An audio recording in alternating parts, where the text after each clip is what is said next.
From WDWNT, the worldwide leader in Disney Park news, this is ParksCenter.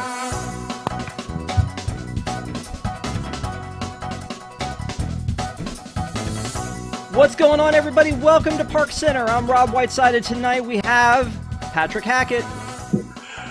Get your head in the game, Rob. One team. What team? Wildcats. Jill Diffendahl. Hello. Kamila Sanders. Good evening. And Peter Carney. Siva Co, everyone. So good to see you. Happy Wednesday. Man, it has been quite a week in Disney Parks news. There was a ton of stuff going on, and I was like, I don't even know where to start. So we're going to start with a new policy that's coming out, or that came out about park passes, because everybody loves park reservations, right? I mean, that's a thing we get excited about in general. So park reservations are required to get into Disney World, have been since July. And they are hard to come by right now, and a lot of people are reserving them with a valid ticket and then changing the ticket and leaving the reservation on hold. Jill, how do you feel about that? So it's interesting. I mean, I feel good. I think this is a good thing that Disney's doing, trying to close this loophole. It's interesting. So I spent since the last ParksCenter, I have been in Disney World, and it was really bizarre because park passes were impossible to get. But at the same time, the parks weren't necessarily super crowded. So this weird thing is happening, and some days they are. Like, we were in studios on Monday, and the lines Muppet Vision had a half an hour wait. But then we were in Magic Kingdom on Monday evening, and again, no park passes available, but we literally walked right onto Big Thunder Mountain, which you saw if you were watching our live stream Monday evening. So there's this weird thing happening where park passes are completely unavailable, and yet the actual crowds in the parks seem pretty unpredictable. The other thing that's interesting, that this makes me think of is the fact that annual pass holders supposedly were going to get penalized if they made park passes and didn't use them, to the tune of if you didn't show up for 3 park passes, you would be suspended from making additional park passes for like 30 days or something. And I don't think Disney ever implemented that policy. So I think we're seeing a lot of people making park passes and then not canceling them. And it's creating this really weird unpredictability and unavailability for people who want to go, but unpredictability of how many people are actually going to wind up making the park and how crowded it is. Pete, how about you? Any problems with getting passes or anything better now with this new policy? I mean, it's weird because I feel like this has been a little bit cyclical. When they first came out with the park passes, you couldn't get them. Like, everyone was booking their 3 days as fast as possible. So you were taking a park pass, the first one available, 30 days out. And again, we know it didn't really favor, I'm an annual pass holder, so that's my ticket bracket. So it didn't really favor annual pass holders out of the gate. So you were just taking the first available one. Even if you couldn't make it, you were like, I'll just have one and try and go if I can. Then all of a sudden, in the fall and early winter, there was plenty of park passes. So you were like, you didn't have to sign up or whatever. You could book 3 days in a row if you want. You could cancel it, go the next day. They were pretty much available all the time. Then as you got to the holidays, again, they kind of disappeared. You were like, all right. And then we started seeing the weekends go, and now it's even the week before. Granted, I could probably get a park pass in 2 weeks or I think the next 4 weekends are gone, and the next 2 weeks were gone. But I can get one the following week on just a Tuesday or a Wednesday. So it's been weird. I can't really offer what's going on with them, if they are changing or allowing a certain amount of passes, if people are maybe just booking as fast as they can and not showing up, trying to protect those slots. I don't know, but I mean, I feel as though, and as long as Disney's doing something, maybe they're trying to hone this and get the story. Because like Jill said, it'll be impossible to get a park pass, or I'll even park hop to one of the busier parks that were booked immediately, and it'll seem empty. And I'm like, where are all these people? Why are all the park passes gone? Even last week at Animal Kingdom, Lauren and I couldn't get one. We found one the day of just to go at night for dinner, and we showed up. We were like, man, we were clicking and refreshing all day. The weeks leading up to it were gone. We got there, every ride was a walk-on. Literally everything we wanted to do was a walk-on. So I don't know the Disney mystery. This is like the YouTube algorithm. I guess we'll just out there in the ether. Kamila, do we still need this for Florida? And if so, like, what kind of challenges have your folks run into with this? Yeah, well, I will say, I think this policy, one of the things it cleans up is what was happening is people would book a vacation package for Disney World. They would schedule their park pass reservations based off that vacation package, and then they would cancel. And so they would cancel the reservation, but the park passes would stay on their account because they weren't going in and canceling those. So I think part of this does is it helps to, once Disney realizes a ticket is no longer connected to a park pass, it will cancel the park pass as well. But look, I think I speak for everyone, every travel planning professional when I say we can't wait for these to go away. They're a nightmare to make sure your clients book them. People complain about struggling to figure it out. They don't understand why we can't do it for them. And then also for resort guests, they're booking out about 2 months ahead of time, about 2.5 months ahead of time. So you have people who are saying, I want to go in June. And it's like, well, you can't because there's no availability. So I'm ready for them to go. Yeah, you can go to Disney Springs and Blizzard Beach. Yeah, exactly. I'll be there next week. I don't really have anything to add on this topic except Disney just needs to get better at technology in general. Yeah, I mean, how can they not track if we get a discount as an annual pass holder, but they were going to be able to track how many reservations we hold? It does boggle the mind. It seems like they should be better at all of that. So be better, Disney. Yeah, exactly. So speaking of technology they should be better at is, why does it take an entire year to open up the PeopleMover, an attraction that has been around since 1970? I don't know. But they it's made back. This promise. They made this promise on the 23rd, and they said the PeopleMover will come back. On the 24th, Stitch got to ride it. And you know what? That's kind of cool. That's kind of a neat sort of a character meet and greet way to test it on a valuable employee. And then they brought in some other employees to test it, and then we got to ride it. So it was a thing that actually happened. It actually finally opened after being closed for more than a year. It finally opened, and y'all can't see it, but Jill is smiling ear to ear about this because she got to ride it. So I'm going to let her go first on this one. I did. First of all, it's not like test riding the PeopleMover was something where you were taking your life into your hands. We were so excited to do this. We went to the PeopleMover opened on Sunday. It was great because we had been at Springs, and our reporter Kevin was in Magic Kingdom. He had our reporters are so happy this is opened because they have basically had to like camp in front of the PeopleMover. Like there was like a small tent village that was set up outside the PeopleMover of all the bloggers, like waiting for the day that it reopens.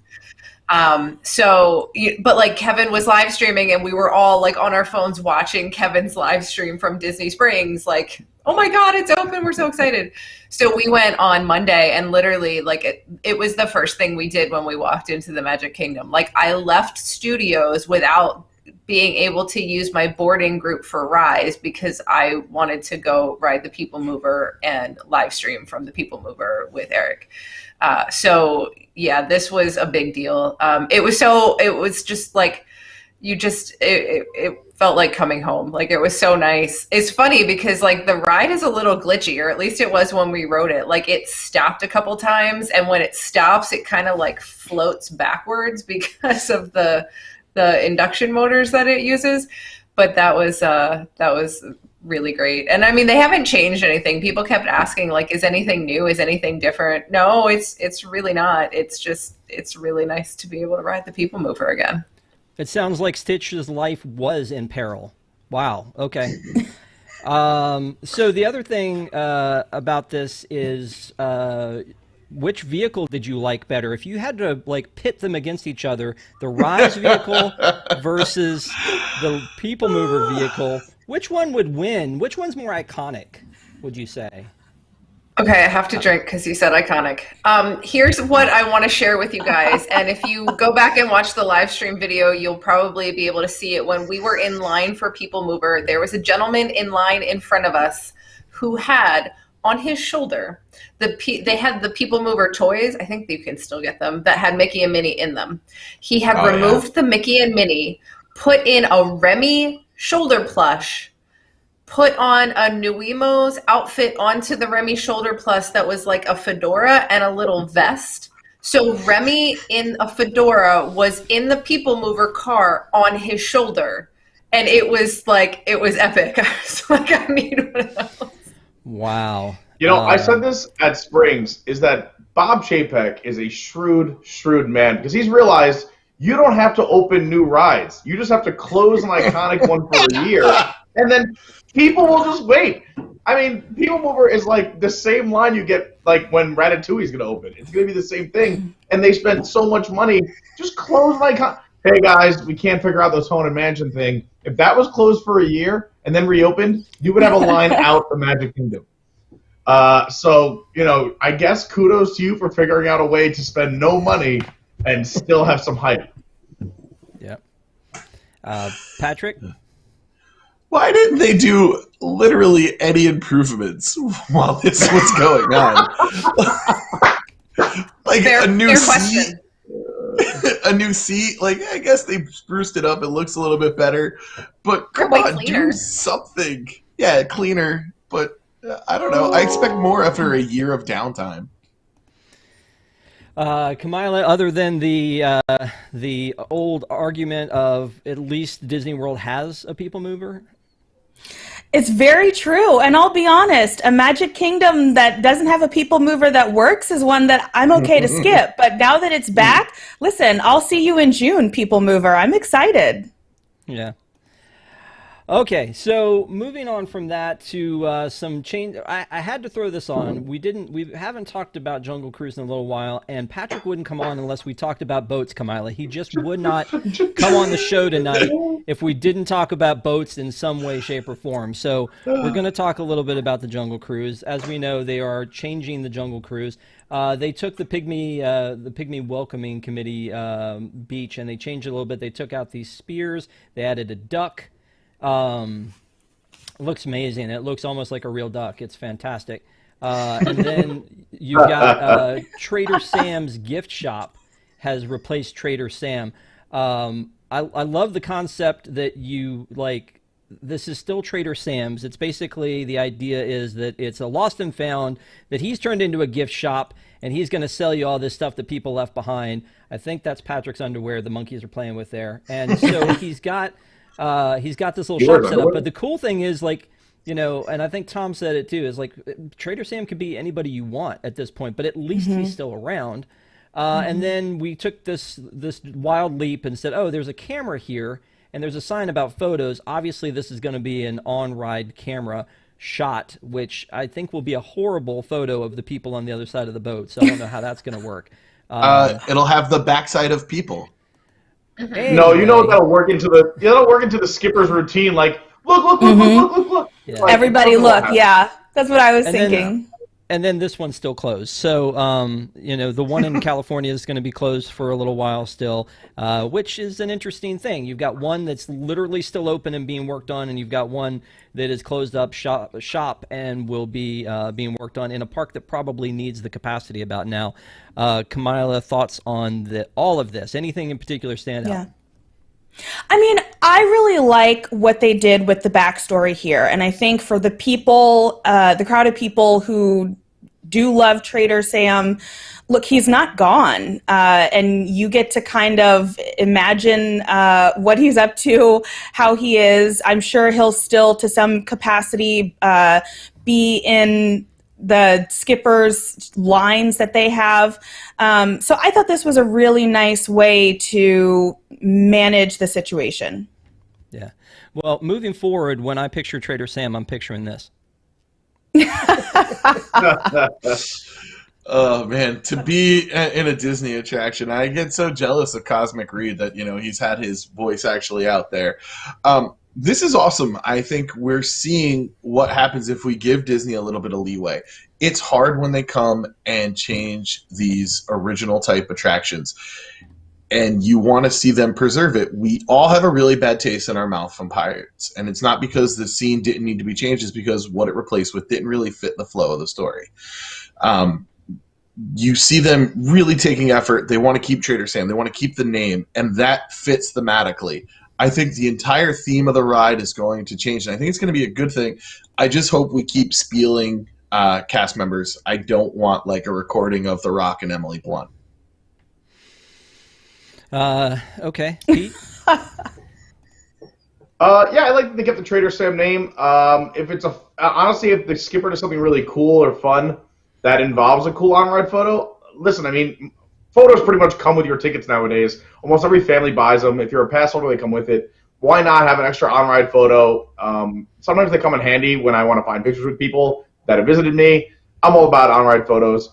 I like the little gift shop. I actually wish they, I think Tom talked about this too, but if not, he agrees that we would have loved an actual Trader Sam's gift shop. Like if we're gonna go gift shop, it would be cool to have like knickknacks and stuff that you can buy actually at the end. I'm trying to give you my money, Disney, but I guess they did a good job. No matter how you slice or dice it, it seems like they're gonna come out ahead. Oh my gosh, Jill. I appreciate that the Trader Sam's first of all, I appreciate that the Trader Sam's name still lives on, and I think that gives us hope that they're not going to change or retheme the Trader Sam's establishments at the Polynesian and in Disneyland. I love that this is actually the whole idea of like turning a lost and found into a gift shop is something that Disney actually used to do. So I think it's kind of hilarious. And to me, this is an homage to like way throwback Disney that, this was probably 30 years ago that Disney used to have, I just remember we called it the tent, and it was like back behind property, and you could drive up to this big tent and buy, like they had these huge, like almost like laundry bins on wheels full of hats that people lost on rides, sunglasses that people lost on rides, tables full of like damaged merchandise that you could buy at like a significantly discounted price. And this was like back before like property control and cast connection existed.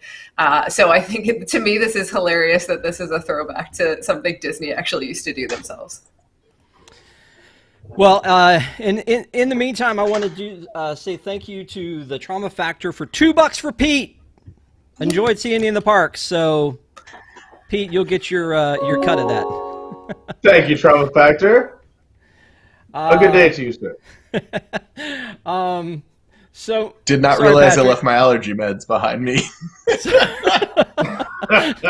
Sorry, man. I thought it was part of your theming there. I didn't know. All right, so moving on. So the Merchant of Venus, everyone's favorite gift shop, is apparently not going to be opening back up. It has been removed from existence. They have scrubbed it from all existence. It has no credit. There is nothing about this that exists anymore. And our assumption, the leap we're taking, is it has something to do with a long-rumored, a rumor I guess we started, of a Wreck-It Ralph attraction that is supposed to be coming to what was Stitch's Great Escape. So now you've got the gift shop closed. This feels like it's just convenience. Am I wrong on this? Like, I don't think they need to close this right now. Just throwing it back to you, Patrick. What do you think? This was a really well-decorated gift shop. It was a place I always like to hunt hidden Mickeys in. It was very generic, though. There was a few things here or there that was Stitch or Space Mountain, but most of the Space Mountain stuff was in their gift shop. If we really see this attraction come to fruition, which I'm hoping we do, it will be amazing, and I don't care about losing this space if it somehow is more attraction. You know, less cast members working right now, less crowds, less need for gift shops. Yeah. Pete, did you make all your final purchases before they shut down? Yeah. I made sure to get in there.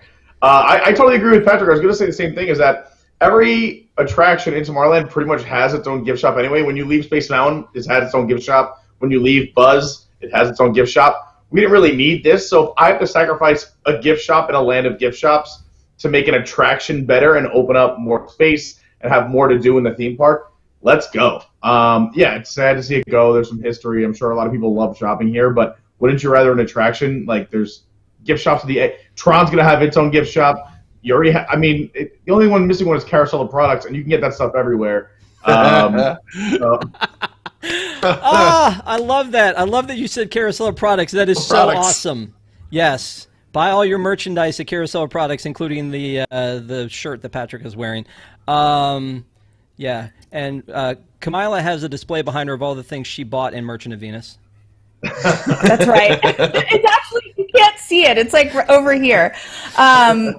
I actually literally do. I have a few things. Anyway, I really agree with what Patrick said. What's kind of disappointing about so many of the gift shops now across really all the Disney parks, particularly Animal Kingdom, is they kind of have started to have a lot of the same stuff. And I feel like there definitely was a time where, only the gift shop in Africa would have this specific mug or these like authentic, African sculptures or whatever it is. But lately they all kind of have the same things. And sometimes you find, like the Space Mountain cookie jar now is like in Hollywood Studios or just whatever.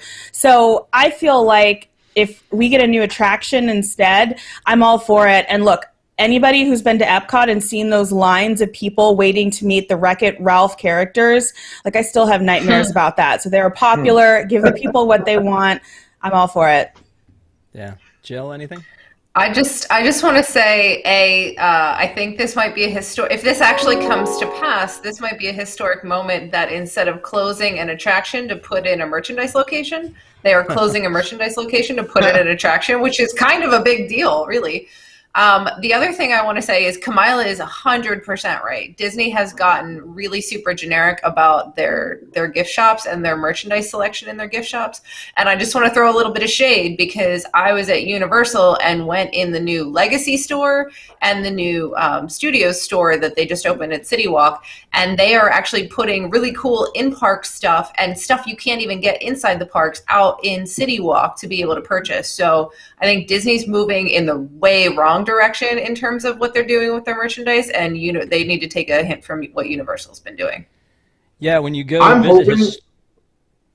Go ahead. No, sorry, if I could just jump on that. I'm hoping we're only seeing a lot of that because of this pandemic and clearing stuff out. I'm hoping that hopefully once they blow through that merch, granted, we'll see 2021 merch and the 50th anniversary merch in every gift shop all over the place. Mm-hmm. But I'm hoping that once that is over and they blew through all this COVID stuff and blew through all because we're seeing cruise line stuff, Run Disney stuff in like what used to be specialized gift shops. It's a little crazy. Yeah. But I'm hoping once all that stuff is gone and the 50th, not that I'm trying to end the 50th before it starts. I'm praying we go back to like really well-themed gift shops. Yeah, when you go into Keystone on Hollywood Boulevard and it's all Star Wars merch that was supposed to be exclusive, that's a problem. And why does Launch Bay still exist either? Like, No. We do not touch Launch Bay.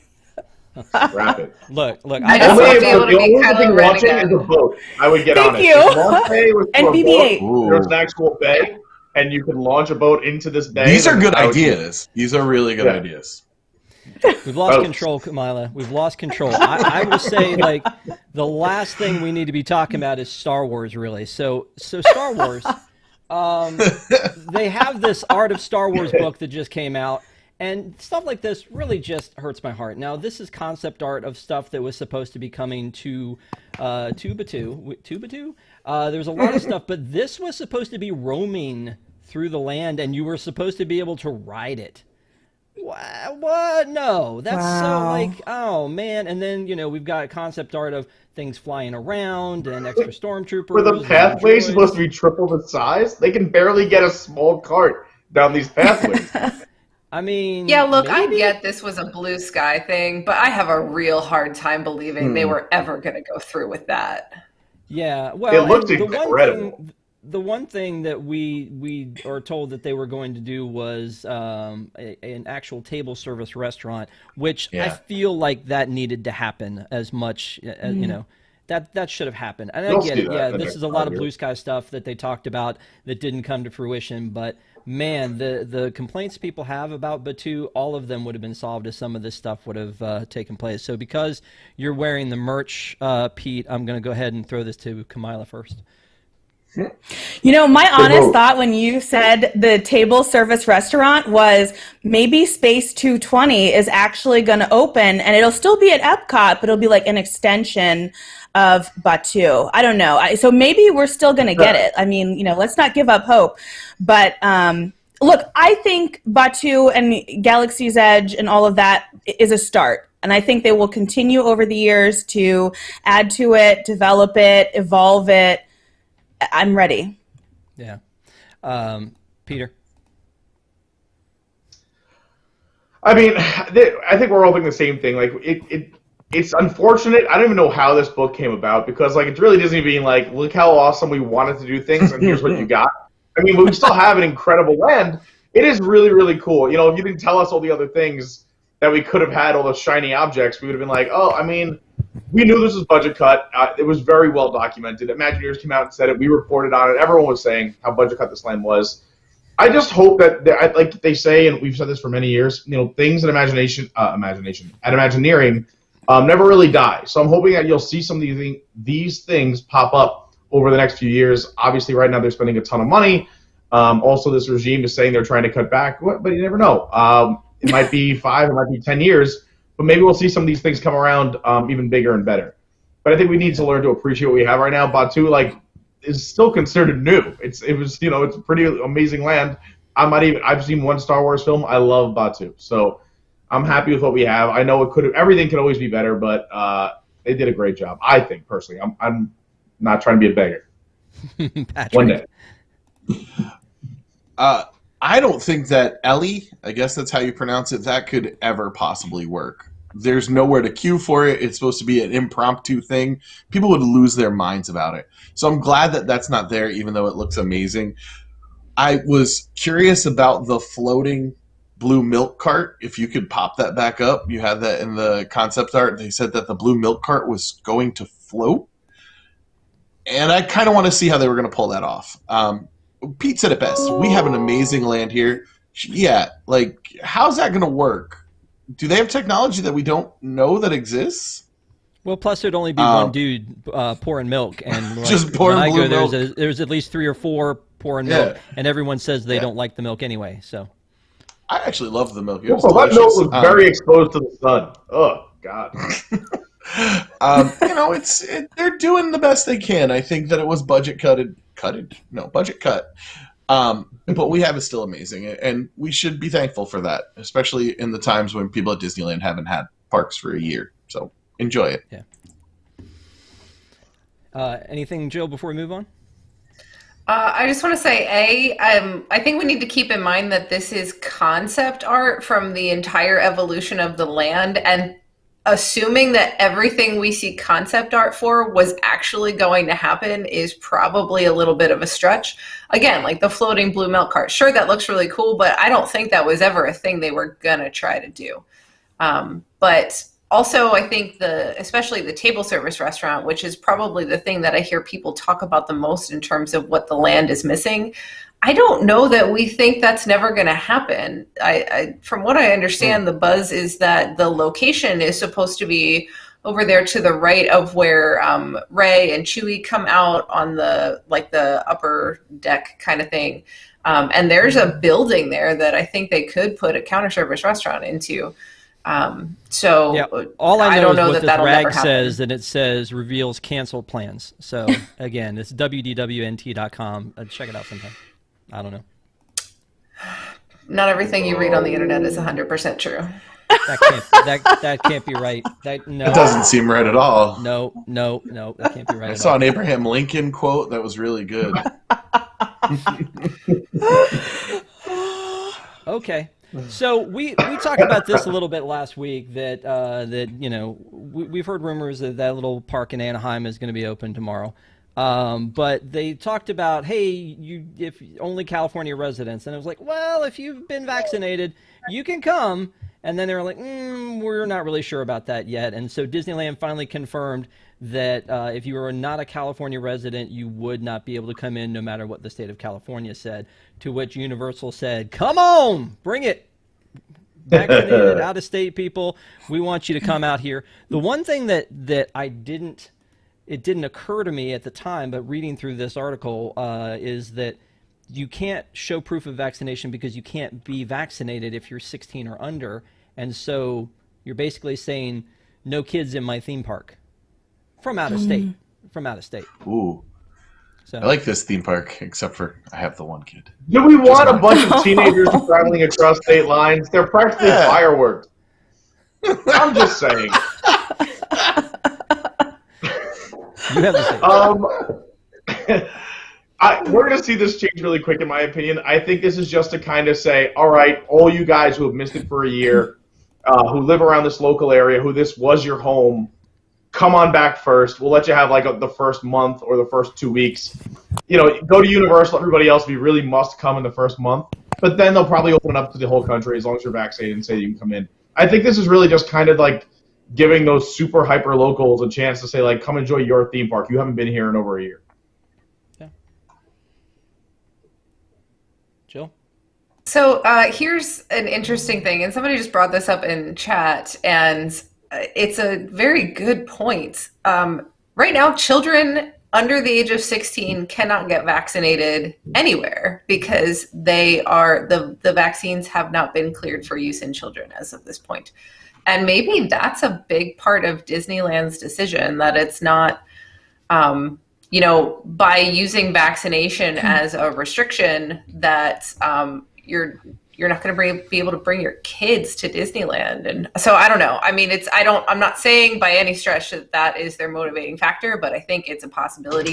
The other thing I'll say is I will be interested to see how crowded Universal is when it opens, because I think all the APs that got their APs revoked from Disneyland are going to flood Universal on day one.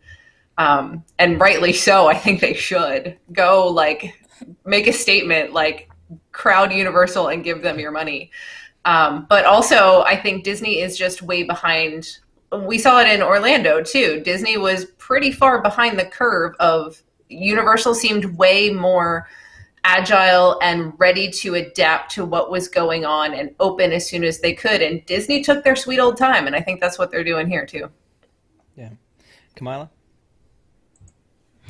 I kind of feel like Disney was a little bit thrown off by the fact that California came out, after kind of saying, oh, you can open. I feel like not too long after that, they came out and said, oh, you can open it to more than just California residents. And I really just kind of feel like it threw them off. So I don't know that it's so much that they don't want people from out of state coming. I just think that they weren't prepared for it. And so I wouldn't be surprised if in the very near future, they also came out and said, as of this date, we'll take out of state residents. Yeah. Plus, Blue Bayou serving alcohol now. You can't have all these teenagers running around. It's too big of a risk. Plus, this policy keeps Tom Corliss out too. Was that a byproduct? Was that thought through? That's Bob Chapek's immediate plan. Yeah, that was the real reason. I mean, it feels like the that Corliss should be clause. a concept. Yeah. So the other night, Disney threw this live, which I'd like to have quotes around that because I don't really think it was live. Special celebrating theme park reopening. It was, in calling it a special, it was very short. It did feature everybody's favorite man crush, Josh D'Amaro, so that worked. But there was Sleeping Beauty Castle was illuminated for the first time, and that was kind of some of the thing for most people is like, hey, Sleeping Beauty Castle is back. This is the first time we've seen it since the park actually closed. So they showed the whole thing about Sleeping Beauty Castle being awakened. They used the term awakened a lot, which I thought was kind of cool. So wow, thank God all the lights actually turned on. Yeah. So did any of you guys watch this? Patrick, did you watch this? I did not watch this. I honestly Josh haven't watched much Tomorrow was in Disneyland it. stuff. I know, but I can't watch everything Josh is in. My wife will get suspicious. Fair. I'll tell you, like, real quick, because I'll give it to the Disneyland people. Tomorrow I will be watching to see the new cruise ship. I'm very excited for that. I'm not joking. I'm being serious. I'm really excited for the new cruise ship. I love all this stuff about the parks opening. The First Time in Forever video was so cute. All the stuff they've been doing, it really, tugs at the heartstrings as Disney is known to do. And I'm very excited for Disneyland to open, and I'm excited for those of you who will be going. Yeah, and by the way, I said tomorrow because for some reason I think it's Thursday, but it opens on Friday. So tomorrow, though, there is a boat video. Kamila, will you be watching that, or are you more eyes on Disneyland at this point? I'm definitely more interested in Disneyland. I did watch this little video live, and I'll say two things. The first is it was intended for cast members as it's been a long, hard year. Thanks for sticking with us, and we're so excited to welcome you back. So I think sometimes, like, I was watching reaction after the video, and people were like, what was that, Disney? And I was like, listen, it was for cast members, wasn't for general guests yet. But I think they probably threw it together pretty quickly, but I thought it was nice for cast members. As a non-cast member watching, I feel like they could have just kept it to Josh D'Amaro and left Ken's commentary out, because it just felt very, I can't believe we've been closed for a year. No real mention of why. And the very real pain that some people and very as a country that we've been through. So, they could have cut him out. I thought that was unnecessary, a lot of his commentary. And then it was very nice to be able to, bring us in to show the castle lighting up. It looks gorgeous. It was nice. It did feel short though. And I feel like right as you tugged at people's heartstrings, they cut it off. And it was like, oh wait, like you could barely get the full tear out because it was just over. Yeah. Jill, should there have been more Chapek, more Josh? More Josh tomorrow, more castle. That's all I need. I don't want anything else. Mm-hmm. I just want Josh tomorrow, and I want the castle lit up, and I'm going to watch that when I go to bed later. Okay, that's cool. Pete? Patrick stole my thunder, but I'm not even joking, I will watch the Wish video, even though I've never even been on a Disney cruise, because that is new and exciting, and we have to stop getting excited over mediocrity. This is the PeopleMover all over again. We just put out People for a year. There's no enhancements. We reopen it. People freak out. All they did was turn the lights on a castle, and it got a special. There was no celebrities.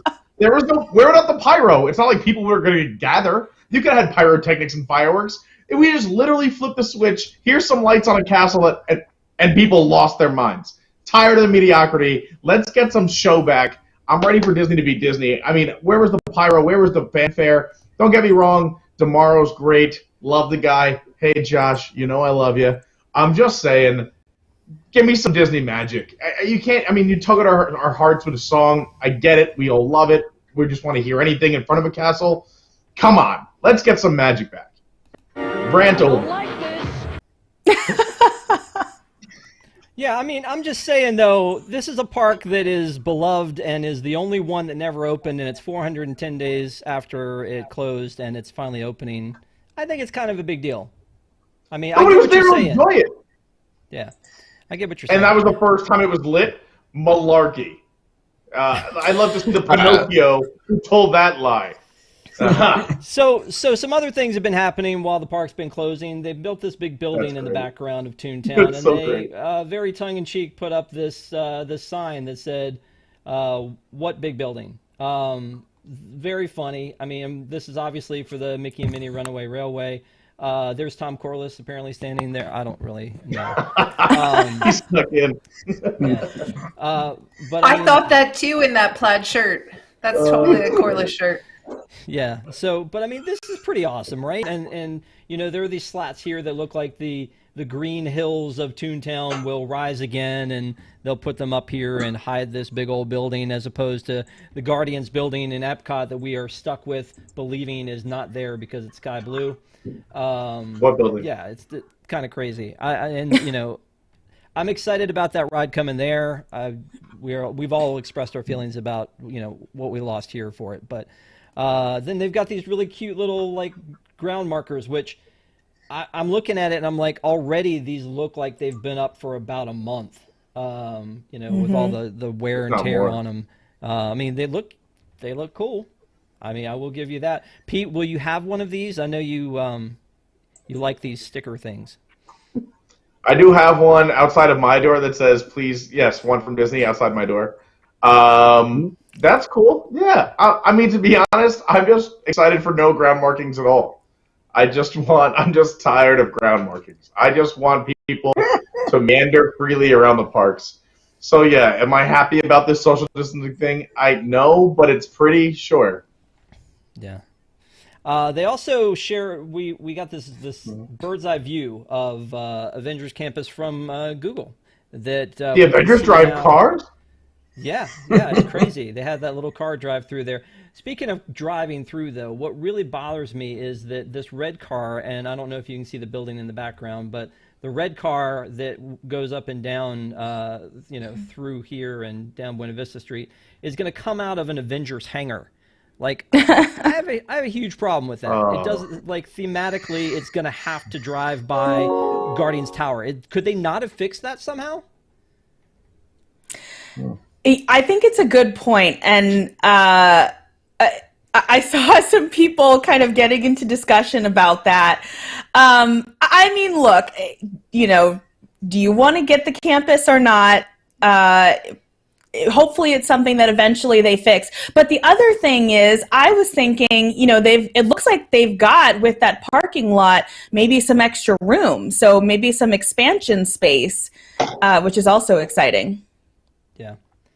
Well, I mean, there's supposed to be an attraction there. So they announced it at D23, but they've announced a lot of things at D23 that it never came to fruition. Reflections, like Space the 220 Main Street Theater, Space 220. Yeah, I mean, so we hope it does. That would be a good thing. New monorails. I heard a rumor about that somewhere.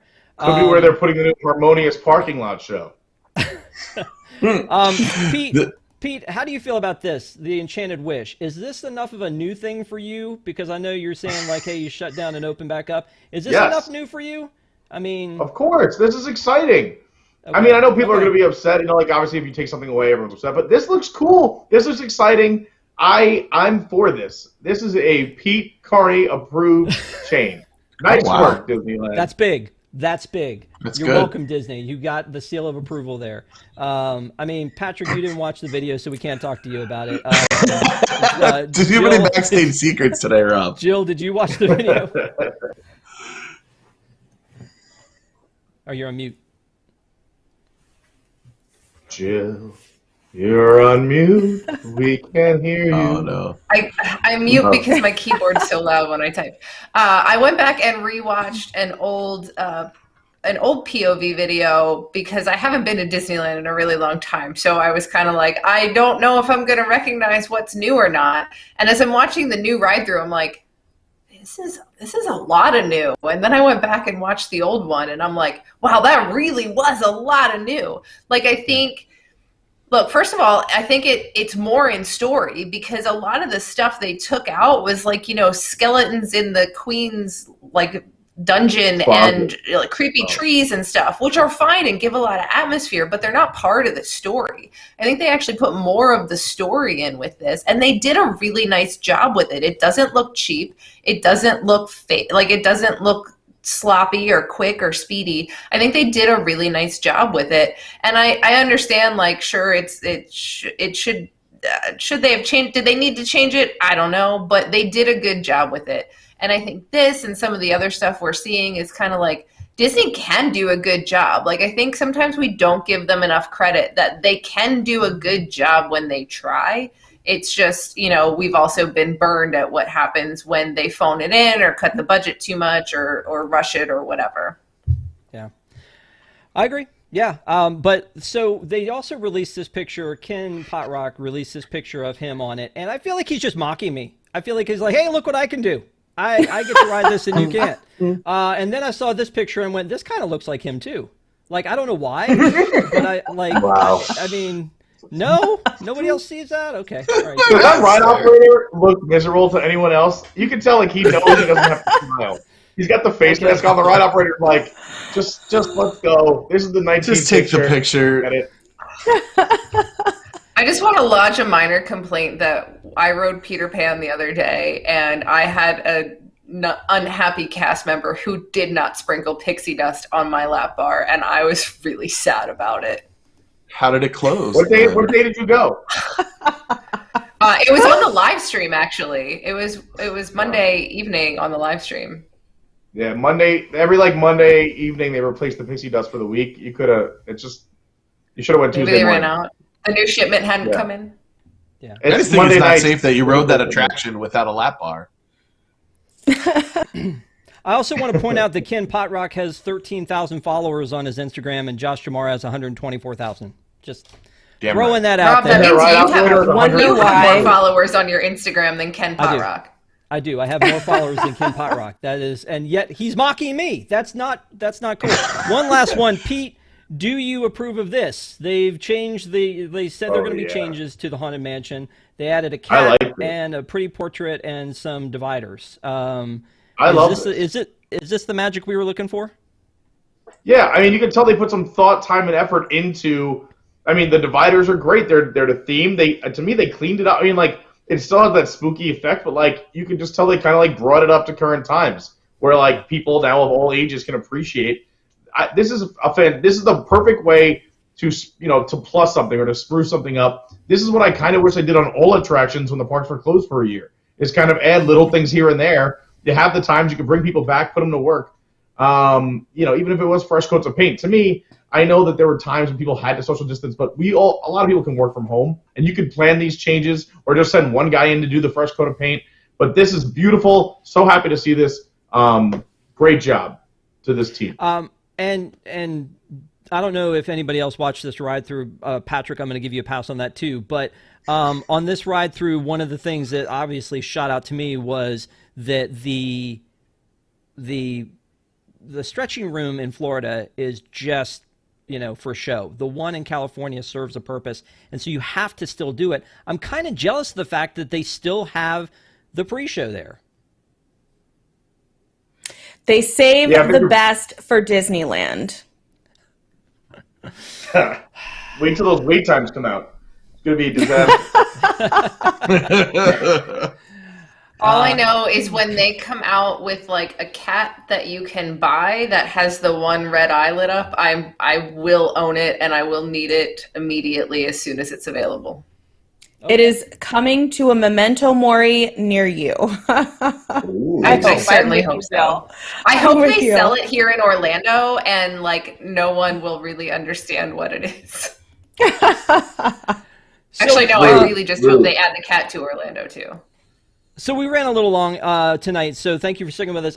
There's so much stuff that's happening, and again, we're really excited for all of our friends out on the West Coast that are going to get to go and experience Disneyland. Those of you who have been without a Disney park and have just been going, Orlando, now you get to have your say. You get to go to Disneyland. It's going to be pretty awesome for you. We hope to hear all about it from all of you, and especially our WIGS members.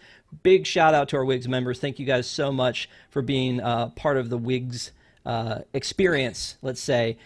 Jill, anything about the WIG? Any news for the WIGs?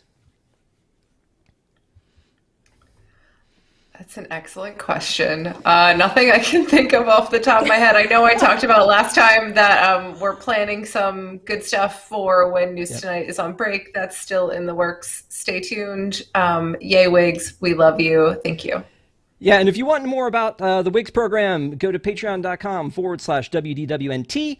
I will tell you something the WIGs have coming that no one else does is a post show. And so we're going to talk to everybody on the post show. If you are not going to be on the post show with us, we cannot wait to see you again next week for episode 150 of ParksCenter, ceremoniously on Cinco de Mayo. so we may be without at least one of our members, but we'll figure that out. And I'll be here, but I will be tipsy. So just get that mute button ready. You know what? Deal. Let's do it, man. I think I'm rope dropping La Cava at 11 a.m. that day, so it's going to be a long stretch. Patrick's sending gold belly tacos to everybody, so it's going to be. We're going to all have a great Cinco de Mayo. All right. Thanks a lot, guys. Have a great night. See you soon on the post show. Marco.